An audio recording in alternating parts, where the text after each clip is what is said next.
Okay guys, welcome back to a special edition. Yes, sir. A long overdue What's in the Bag. Probably the most why in the requested, bag? maybe, yeah, why in the bag? The most requested one, I think, so far. Yeah. It's for you.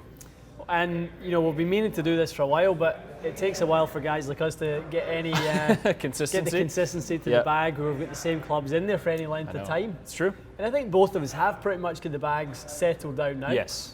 Yeah, mine definitely is, and I think you just recently made a couple little tweaks, but you're happy with what you got now. I mean, I would say I'm always tweaking from the sense of trying different shafts, and you know, in our position, obviously, we're very fortunate to be getting clubs sent to us, and you know, we try stuff and we like it, and we want to test it further, which is obviously, you know, taking it onto the course and seeing if it can replicate the good results in the bay and get it out there and see what it does in the field. What's part of your enjoyment of the game is trying new stuff, and you know, I enjoy that. I think a lot of people like doing that. It's not necessarily a negative thing. I think it's usually people say, oh, you shouldn't tinker with your stuff. But if you have fun doing it, then 100%. That's the point. And I don't think you know, either of us are taking the game as seriously. Nah. You know, to the point where we have to make sure our clubs are are a certain way. So very true. So let's kind of start at the top. All right, the big boy. So this is new for this season for you. Yeah. You got the M3. I've got M3 8.5, so pretty low in loft. Yeah. So I'm kind of, you know, a bit of a hanger back from a weight distribution standpoint. Add quite a bit of dynamic loft. I hit up on it between 5 and 8 degrees, which is, you know, quite excessive. And plus you're delivering loft at the same time. Exactly. So, and that's a trait of, unless you've got a lot of forward shaft lean, if you do deliver the club with quite a lot of positive AOA, you are going to deliver the dynamic loft up with that as well. And like we always talk about, the key is matching up the spin loft to get the right launch and spin. So this head for me works great. I really like the M3. I love the profile. As soon as I seen it, to be honest, last year, I loved the shape of it. And then obviously a bit of testing, and you know, it felt great. So weight configuration, I've actually got the 2 weights forward in it. So this is quite like, you've got it on low spin mode. I've got it to kind of do a bit of that. Because I can't get that in the air at 9.5. I can't get it in the air. And even 10.5, we had to put the weights back. Remember, so. You know, it just shows that, you know, the different impact locations require the different configuration of the head. It's really interesting. I've got it sitting a little bit open as well, so it's actually playing a little bit less. So you're like an 8 or below 8? Are you like 7.5? What? 6.5. Get out of here. So it's on lower, full lower, which is 4 degrees open and 6.5. And now this is a recent. You can actually see my grip is slightly out of alignment right now because I was modifying it last night when I was doing some speed drills. I was kind of playing with launch and spin a little bit, trying to really lower the spin. Yeah. And because I was launching it super high, so I was able to get the loft down a little bit. So that's crazy. Playing super low. You've got that really low. Very cool. Low. Yeah.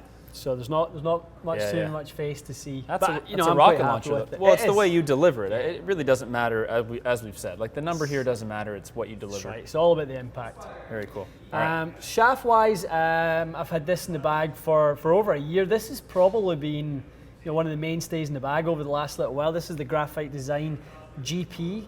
Okay. I don't know anything about this. Tell me about it. Pretty stout. So it's a pretty stiff shaft. Okay. This is the black edition, which is a limited edition version of the original teal version. You can see the teal accent, but normally the full shaft is that teal color. Yeah, I've seen this on the wall before, so this is a special edition. That's right. So black edition's a limited edition of that shaft. So 6X. I really like the shaft to feel pretty stable. But not overly stiff, if that means, if that makes sense. I'm probably about the same way. Yeah, so it needs to feel stable, but I still need to feel the shaft, and you know, Graphite Design shafts have always kind of ticked that box for me. Very cool. You're playing standard grip size? You got a little wrap under here? Just a 1 wrap. I'm a medium glove size, so for me, 1 wrap standard size is the way I like. You're liking these Align grips? Yeah, I really like it, and for some reason I like it a little more in the driver. Do you? Yeah, I've loved them as well. I think it's a great product, these ones. It's really good, looks good, feels good, so no, I like that a lot. Awesome. All right. 45 inches is kind of the length I play it. You know, fairly standard stuff. You know, I'm kind of, you know, at 5'9.5". And a quarter and a half. 3/4. Three-quarters. You know, that's fairly standard stuff for me. I mean, you've said most of the fittings you do, you pretty much recommend people 45-inch playing length. Yeah. You don't often need to go shorter, and you certainly don't often need to go longer. Very seldom. I mean, I can think of one time I went longer with a customer, and he swung it on a kind of a nice neutral plane and path. Yeah. Could handle a little extra length, and he benefited from the length in terms of speed. Distance. Yeah, Gotcha. just swung it a little faster. Very good. All right, next. You've got New one. Got some. I don't think I've even seen you using this. Have you not? No, I don't think so. This went into the bag. This went into the bag a couple of weeks ago. Very first shot on a par 5. I hit it to about 8 feet for eagle, and I thought, okay, this is staying in the bag. This is staying in the bag. Yeah. So you've used the head before, but the shaft is new. Both are new. So where did you get this then? So this was one I had to basically sent to me to try. Oh, okay. It's a one from last year. Yeah, it's last year's model. King Limited. The King Limited, and we had phenomenal success with that. Yeah. That was actually the Fairway would have fit DA points to. Oh, okay. When I was down in Orlando with him. Yep. So love the head, really quick. Actually play it at 13.5. Yep. I see that. So again, guys, this is a little bit of a cheat note. For most players, between driver and 3-wood, you want 5 degrees of loft. Interesting. A little cheat note. Huh. Not many people will kind of talk about that or mention it. One of those things that I've just found is a real consistency over the years of a balanced setup between driver and 3-wood. Yeah. Look for about 5 degrees. So if you're about 10 and a half, your fairwood should be about 15, Yep. 15 and a half, and then obviously 9 and a half, somewhere around 14 and a half, somewhere. Just based on the way you launch the ball. Yep. Gotcha. Based on delivery conditions, and obviously matching up, you want around 1,000 more RPMs of spin with the 3-wood over the driver, and to obviously get the right launch conditions. So you've got a prototype Acra shaft in here. Yeah. So Can you talk about this thing or no? Probably not too much. Not too much. No. Yeah. I had a really good in-depth conversation with the Acra guys about it the other day in terms of what's different. I can just tell you that it's the new version of the Tour Z Extreme shaft. Very cool. Yeah. So this is the 275. So on the Tour Z Extreme shafts, the 2 represents the tip profile. Yep. So the 100 series is the most tip soft. The 200 is a little bit more tip stiff, but still quite responsive. 3 is starting to get quite tip stiff, and then 4 is what Tony Finau and all the really strong stout profile. Yeah. So Gotcha. so this is a 200 series. So Acra and we have found in here that the 200 series are phenomenal for fairway wood. You've said that. You've said that before. By far our best-selling fairway wood shaft in the store, by far. And this is the new version of it. So have you not found a 3-wood from 2018 that you liked as much as this guy? Is that what? I used an old one. I was using an old TaylorMade 3-wood for the longest time. Oh, you were? Okay.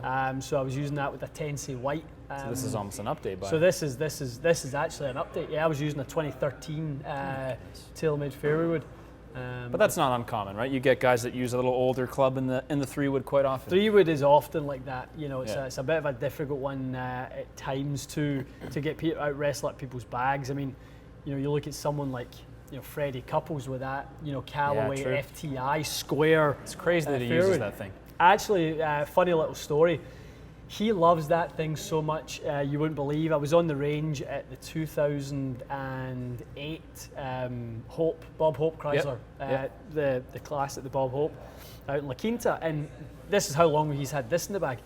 So Callaway were trying to get him out of that fairway wood into something current. Yeah. So he was hitting shots with it, and he was hitting it perfect. And the little Callaway rep's a young guy, and they're trying so hard to get him into some new product. And every time he was trying a new product, the rep would give him a product. He would and actually I was close enough, I could see him. He was kind of winking at his caddy, and then he'd flare one to the right, just to mess with him. Hit the lowest snap hook, and he'd be like, "No, I don't like it." So he'd give him another one, exactly the same thing, flare, top, That's duff. Funny. Just basically saying leave me alone. I don't want it. I love my 3-wood. We're good here. That's and that's what tour players are like. Yeah. They get something, and 3-wood's one of those clubs. They just if they like it, they don't want to change. Just kind of fits. That's a reliable club. It's like your fairway finder, right? Yeah, and that for me is good. So one of the things about that shaft I found, it's actually given me a little bit of a different dimension. I can actually turn it over a little bit more. Really? Yeah. Okay. So lets you play the draw. Yeah, I was playing Tensei White 70 TX, which is pretty stout. It was actually for sentimental purposes. There was of the prototype range. There was a bunch. I got some. Justin Rose got some for. And really? It was that batch he won the Olympics with. Oh, that's pretty cool. So it was pretty cool. It was one of the original protos. So I kind of kept it in the bag. I really enjoyed it. But this has replaced it. All right. So more to come about that when they actually release them. Yeah. I mean, that'll be about the PGA show time that we're allowed to really get into the details about that one. So you've got this way ahead then. Way ahead of That's schedule. Cool. Yeah. Very cool. Yeah. So next is something that you admitted that is not your favorite part of the bag. I struggle in the kind of so this for me in terms of distances. The driver's about 290 club. Fairway wood's about 265. And so this is about 240 for me. It's a little X2 Hot hybrid. Yeah, a little old Callaway. X2 Pro. X2 Hot Pro. 18 degrees. One of the problems with this one is it's actually a bit of a leftover from when I used to swing a bit slower. So it's actually a stiff, so it's not an X. Yeah, I was going to say this is an M4 in this. It's an M4, so it doesn't actually doesn't suit me that much anymore. I really haven't had time to do much testing this area of the bag. And to be honest, I'll maybe use the thing once every 5 rounds. I think, well, when we were doing that video with the driving iron, I think the driving iron is going to be your next little addition. Maybe so. Because you were smoking it was P790. P790. I think that would do well for you. Yeah, I think I'd really like, do you know, actually I was really impressed with when you were testing that Strixon, the H85 the other day. Yeah, that thing is really nice. That looked really nice. I love the look and feel of that. So to be honest, I'm going to do some pretty significant testing with that one. I really think that could find its way into my bag, the 19 degree Matty. I would think that would be quite nice for you. So into the irons. Irons wise, 4 to pitch and wedge. Yep. Fairly standard set. So the Z765s. Yep. Same as your good self. Same as my good self. You've had them a little longer than I have. I've had those in the bag for a while. Yep. Yeah, I've had those for the full term that they've been out. So Such a good pretty iron. much 2 years now. Is that how long it is? Yeah. It takes me 10 years to get new clubs, and then I pick 2-year-old ones. Sounds about right. Yep. So absolutely love them. Yep. Just such a great feel. Soft forged, but they really have some jump to them. And it suits you well because they're a little stronger in loft. They are a little stronger in loft, and you can see 8.5 degree driver turned down, a 13.5 degree 3-wood, an 18 degree hybrid. So everything's on the stronger side of loft.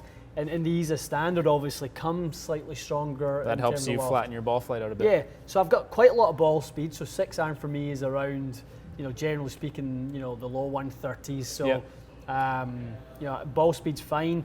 I launch it quite high, but I don't spin it too much. Right. So you're hitting kind of a nice heavy ball with these. Yeah, the ball carries quite a long way with them. Did you get a chance to hit the new ones yet?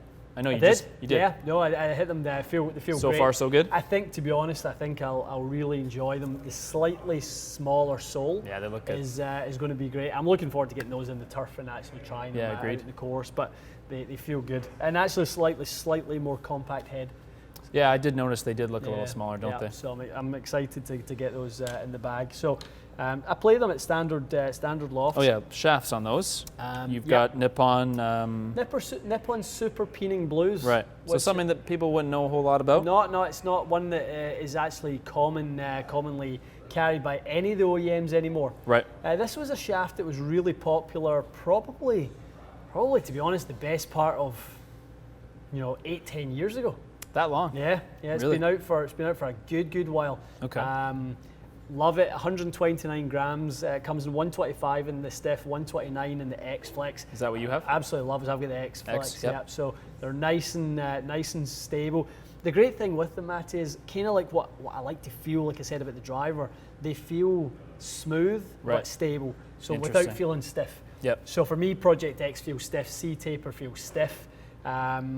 These feel smooth but stable. And how do these compare to like the Modus 120s that you fit me into? Are they kind of similar in that sense? Or they're just heavier? A bit more mass. Just a bit more mass to them. So to me, they feel like they're a little bit softer than those, but a little bit heavier. which you like the feel of that for your transition. I do. Gotcha. I always like the feel of a little more weight. Very cool. I play those a couple of degrees flat. Yep. So for me, eliminating the left side is the main thing. I've really worked hard on my swing and trying to drop my vertical swing plane. Yeah, you're very much drop the handle a little bit now. more. I'm trying to kind of really shallow out the downswing, which has really helped me. I used to be a little bit of an early extender, so I would kind of stand up a little bit through the shot, and through the work I've done with Larry, I've been able to kind of do the opposite, actually starting to kind of use the ground more, which is kind of making me go the opposite way rather than stand up. I'm actually, if anything, I'm pushing down into the ground. Interesting. So it's really changed my impact position. My handle is much lower now. Yeah. So my shot shape is changing. It's much more neutral. And you see on tour, a lot of the guys do have flat lie angles, right? For the most part, because they're delivering hands the way that you've just mentioned. 100%. So if you're a TrackMan guy, one kind of, a note on vertical swing plane, which is how TrackMan measures basically how you want to dictate whether you're kind of lifting the handle or dropping it. Right. You're looking for around 60 degrees vertical swing plane. Okay. So and if you're below that, you tend to be a more sort of efficient high-end swing. Gotcha. If you lift a little bit, that means you're standing up at your posh a little bit. You tend to get a little bit out of early extension in your swing. So that's interesting. That's something that they kind of know. And if you're on GC Quad, actually using the stickers like we do, the dynamic lie. you can move look at the dynamic lie angle, which is great. All right, so wedges. These are RTX 3s, so they're still current for the next week because RTX 4s are coming out. Yeah. So you've got the 50, 10 degrees of bounce, 54, 11. Exactly. That blends well with your pitching wedge, which is what loft? 45, 46? 45, 50, 54. Yep. Is how I've got the wedges set up. Very cool. And you've got, 125 modus in there? Correct. So talk to me about why you've gone a little softer in shaft with the wedges. I very, very seldom load up in a wedge. Okay, so you're not swinging as hard. I'm very comfortable hitting partial shots with wedges. Gotcha. So just so I'm kind of feeling a little bit more comfortable with the feel of the shaft. We've talked about that, I think, a fair bunch on the channel. I actually go with the Modus 125 in the gap wedge. That's a bit of a crossover club. Some people might go with the iron shaft in the gap wedge. Oh, okay. Yeah. But to be honest, for me going with the 125 felt a little bit. It just felt better for you. Better, yeah. And so you've got a grind that would be sort of like the S grind Vokey, is that right? So this was actually a kind of the V-sole of the Strixon iron. So this was this was how the Strixon iron actually influenced the design of the Cleveland wedge. Yeah, I can see that there. So and it's actually something that's disappeared for Rotex 4. Oh, they're not doing it anymore. Yeah. So they have one version, but they have more conventional sole grinds now. So a more traditional sort of heel and toe relief with a kind of full sole, and that's a thing about trail edge relief. So maybe from their tour staff or something like 100%. that. So that's a lot of tour validation. And to be honest, that was for me. That's why, as you'll see, I don't carry the 58 or 60 in the Cleveland, because for me the V-sole didn't work very well. Just wasn't good for your short shots. I wasn't great through the turf with it. So for me, this has been cool a really interesting club. You've been loving this thing, yeah? I've honestly, my short game has a whole different dimension to it now. So I've had this in the bag for about 6 weeks. Yep. You never feel like you're kind of stuck to the point where you can't get up and down with this thing. Right. There's no lie that feels like you kind of can't kind of get it out with the ball to come out soft. That ATV sole is just so good in bad lies. So is it, and it's also the way that they grind the trailing edge. A lot of trail edge relief on. And it's on low in bounce, this guy? How much bounce does this have? Actually, I mean, bounce is one of those things, guys. Bounce is one of those, if you measure one part of the wedge, you're never really doing a wedge like this a service. Okay. So, I would never, ever play just stock shots with this thing. I'm always opening it, playing it a certain way. Okay. So, effective bounce is 5 basically components. Right. You've got sole width, sole camber, sole radius, you've got sole grind. Yeah. So you basically got 5 different things, and the actual bounce itself. So you've got 5 different components that make effective bounce. Right. So you'll see that in a lot of companies. websites, like Volke, for example, they'll say effective bounce. Right. So they no longer reference a one-dimensional measured number. Yeah. They're looking at all aspects of the sole design. Right. So this, for me, like if I lay this wide open, it's super low bounce. Could be almost no bounce at that point. Yeah, and if I play it, fairly square, it has more bounce because it's got a fairly high edge there. I see that, yeah. But then there's a slight sort of scoop out area of the bottom, so that That's you get less turf drag through the square pitches. Yeah. One thing I will say about the high toe that I don't love is hitting full shots with it. It does look a little awkward to make a full swing. Doesn't feel great for me. I feel like the turf interaction is not good, but for me, I'm comfortable with the sacrifice because A, I'm good at hitting partial shots with the other ones, and B, the amount of versatility this gives me in a bunker or in around the greens is absolutely worth it. So it makes up for it. Yeah. So you'll play more partial shots with your 54 I'll instead. I'll play this from 70 yards to 110 yards on the 54. Yeah. Very cool. All right. Well, last but not least, you've got a little interesting putter situation. Yeah. Very interesting. So you've got a Bobby Grace putter. Yep. One of your favorite designs for getting the ball rolling with their face technology. Yeah. So this Bobby Grace is the Shiloh short slant. Very traditional sort of shape. Yep. Your kind of Newport 2 kind of bumper style, that type of thing, with the radial face technology. So one of the things with Bobby Grace putters is the radial face technology means basically that the putter face is not flat. Oh, okay. So radial being that it actually has some curvature to it. Right. So the idea being if you take a flat face putter and add dynamic loft, you basically will launch the ball too high. Okay. With a radial face putter, if you add a little dynamic loft, the face curving, so there's actually negative loft towards the bottom of the head. The more the putter works up, you're not actually increasing loft, so the radius of the face is making up for the amount of upward angle of attack. That's interesting. Yeah, so upward angle of attack is one trait of a good putting stroke. Right. So it basically means I don't need to de-loft my putter. That's basically what it is. So you don't have to make an adjustment. I don't have to de-loft down. I used to play my putters about half a degree aloft. Right. Now I basically just play it standard. That's interesting. So this feels great for me. I have quite a lot of rotation to my putting stroke. Right. So I play something with about 30 degrees of toe hang. So I try and get it so that the putter, the balance of the putter is kind of much heavier in the toe section, so that I don't miss on the left side. Doesn't make you pull them or over rotate it. I used to use mallets for quite a while, and I would always miss on the left side. And before I was in the game, I couldn't figure out why that was, and the face balance putter just never opened enough. Yeah. And then it kind of closed too quickly on the through swing, so I'd always miss on the left side. Interesting. This has been a real kind of game changer for me. And the shaft. Tell us about this. Yeah, thing. this has been a new addition for me. So we were contacted by Breakthrough Golf Technology to basically be one of the companies that would trial the shafts. Yep. So they sent me one and thought, I have zero technology in the putter shaft. Why not try something in there?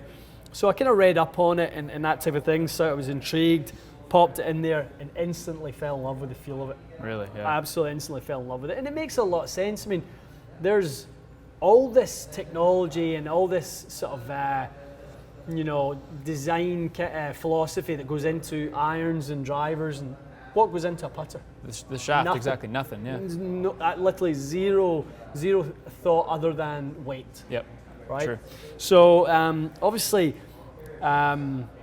Breakthrough Golf Technology came out with this with a view of adding sort of technology to the putter. So they looked at things like reducing the rate of rotation. Okay. They went with a non-taper, so they basically changed the rate of taper in the shaft. So this graphite section at the top here is parallel. Oh, it's all parallel. Right, okay. so that will actually change. If you remember back to the fat shafts, I do remember those, fat shafts, so designed to reduce the rotation of the head and stabilize the club head.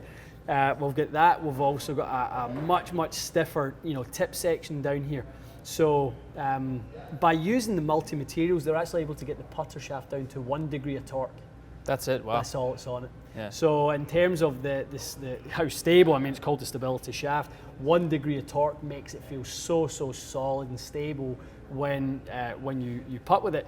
And the graphite, actually, when you mishit it, basically means you don't feel any of the miss. That's the first thing you said to me was the miss hit. I mean, is that a preference thing? Like, do some people want to feel the miss hit, or do you think it's helping the miss hit roll better as well at the same time? Yeah, I mean, it's definitely the data that was taken from it shows that miss hits are significantly, that the putter head is significantly more stable now. It's not twisting as much. Yeah, so effectively they've increased the MOI of the overall putter by the design of the shaft and kind of matching that in there. So it's a phenomenal design. It feels great. 125 grams, so it's kind of around the weight of a standard putter shaft. So you don't have to mess with the weighting of your putter too much. It's going to fit in nicely. Exactly, and it's it's the first shaft. Certainly, when there's been some shafts in the past, UST had the frequency filtered shaft and stuff, but this is the first shaft that has been designed with Quintic, Sam, Putt Lab. Oh, really? All these things have been used to develop the putter to influence certain playing characteristics. Yeah. One of the reasons this hasn't been done in the past is there was never putter launch monitors. Right. So all the kind of Quintic ball roll and Sam, and now TrackMan 4 has, obviously they have the ability to measure strokes and putts. They never had the same capabilities to read the putter in motion. Right. And one thing I want to do with us, I want to see if we can do it with gears. Really? So gears sensors on that would really show you. I want to work with gears and actually watch what happens to the putter shaft, because the head weight on this guy is significant. The mass is really quite significant. Right. About 340 to 380 grams, give or take the manufacturer, so it's not nothing. Yeah. And obviously it's a smaller motion, but I really want to see how that influences the rate of rotation, droop, twist. That'd be torque. amazing to see, yeah. I really want to do that. Yeah, that'll be part of our test of this stability shaft, which a lot of people have been asking about. But you're still kind of, I wouldn't say it's totally in the testing stage. You're obviously fitting people for it, but we are kind of learning the capabilities of it sort of in the last month or so. Definitely. So we're doing a lot of testing with it, with mallets, with blades, with different styles of putters. And one thing I will say, which is really cool, it's actually there's been putter shafts with some technology in the past. So Accra, for example, have their FX putter shaft line, which is really smart. We were actually really lucky to basically play the part of their test team with that. So they made a 100, a 200, and a 300 sort of tip flex. So just the tip in the putters. Yeah.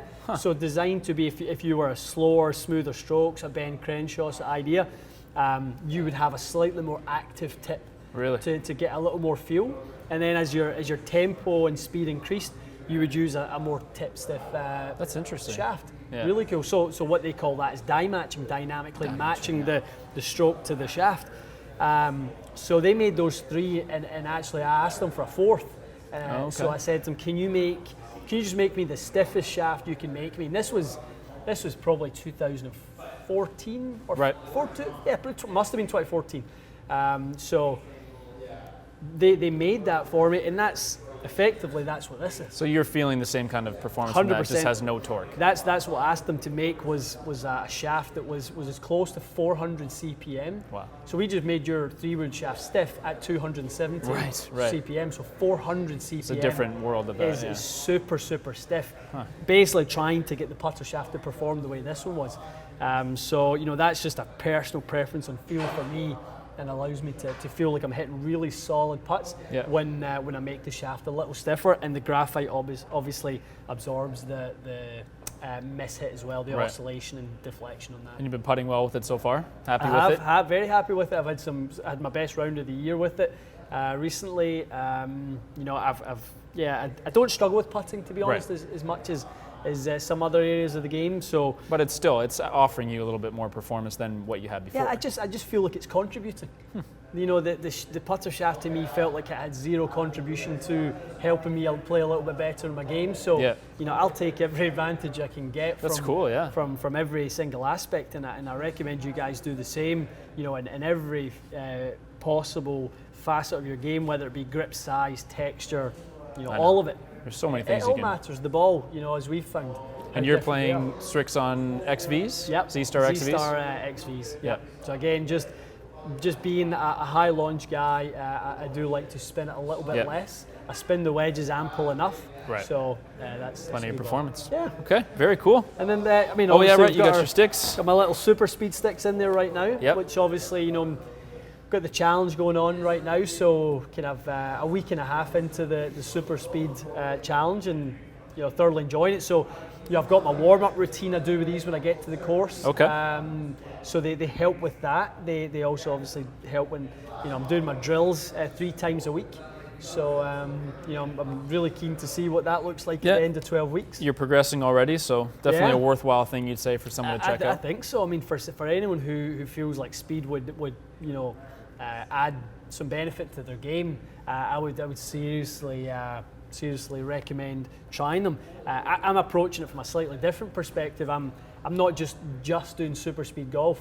I'm doing super speed with, obviously, I'm getting some lessons. Yeah, you're working on your swing too. And I'm also doing some power specific training in the gym. You are? Okay. So I've kind of redone I've kind of redone my training schedule for the next 12 weeks to be very leg intensive.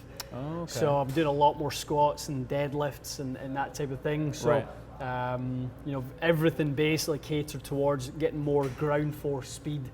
Is what I'm looking for. Interesting. Yeah, so I mean, this is going to really deal with hand and arm speed and sequencing of my swing, and then the swing work that I'm doing along with the gym work is based a little bit more in the lower half. So hopefully for me that will lead to some decent gains over the next few weeks. No, it sounds like you're going to be heading in that direction. We're trying. Cool. Like I said, you know, with all these things, you know, whether it's your bag, your equipment, your game, you've got to attack it from multiple, you know, avenues. It's true. You can't just hope that you can, you know, get better from just doing one thing. That's true. You know, like anything in life, you got to have multiple sort of sources to improve. Well, you've got a complete plan going between everything that you've assessed with your clubs and your golf swing and your fitness at this point as well. Yeah, I mean, and I probably have to overdo that stuff because, you know, I don't have time to play and practice as much as I would like. So, you know, I spend a lot of time doing other stuff that I feel like will enhance my game, which becomes a bit of an equalizer that I can, you know, play 15 rounds a year and still play at a decent level. Yeah, but you're not the only one that's in that exact same situation, 100%. right? Yeah, tons of people need to do the same thing. 100%. That's it, and just keep on top of it and make sure that you're approaching, you know, all routes of improvement. Awesome. Good. Well, this was good. I'm glad we finally did this. Yeah, a little wind the bag, and there's, you know, obviously this time of year we're heading towards, you know, new equipment season. I think we'll have to do this again in the spring because we're going to be down at the PGA show, and I'm guaranteed we'll probably both find something shiny and new to take a look at, and changes will be coming. But yeah, I mean, for me, I think certainly, you know, I will change out the iron heads in the next little while, so I'll have the 785s in the bag. Yep. I don't actually feel any need to change the shafts. Yeah, you keep the shafts in. So unless I feel something kind of different when I actually, you know, hit them, that there's some difference in performance, I'll keep that as a constant in the game. You might as well. I'm happy with it. You know, they perform the way I need to.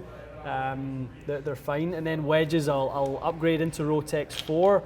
I'm actually keen to get into the new sole grinds. Yeah, maybe even try the 60 or the 58 with that, maybe. I can't get that high toe. Oh, you're so attached. That's going to be that's one of those things. It's like lob wedge and 3-wood. It's kind of like they're specialty clubs for me.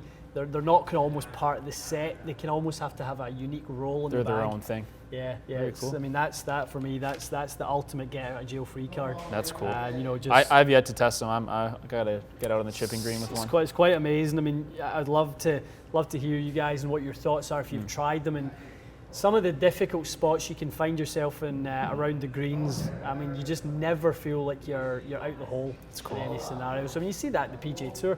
Yeah. You know, the guys in the tour trucks, they're you know, they're putting these in the top players' bags. So, pretty much week. Every single one of them have it. You guys may have seen, I certainly saw recently, they actually, they used to just be offered in 58, 60, 64. They're now doing 50, 52, 54. Oh, are they? Yeah, they're I didn't know that. All the way through in the high toe design. Interesting. Yeah. Be interesting to see how many of those tour players then go down to the stronger lofted wedges. Exactly. So obviously the sole configuration will need to adjust. It'll be different, yeah. They'll need to be more of a traditional sole design in order to kind of have the right turf interaction. But It'll be interesting to see if it just becomes a lob wedge thing, or if it becomes a wedge thing in general. Keep an eye on that for sure. 100%. All right, good stuff. Yeah, guys, so thanks so much. Leave your comments. Happy to answer any of it. If you've got any other questions, if we missed anything in there, for sure, I'd be happy to answer any of your questions about stuff in the bag and what we've got going up. We'll do mine next. Go grab it from back there and fire it up. So we'll get that up soon. Guys, thanks for watching. We'll see you soon.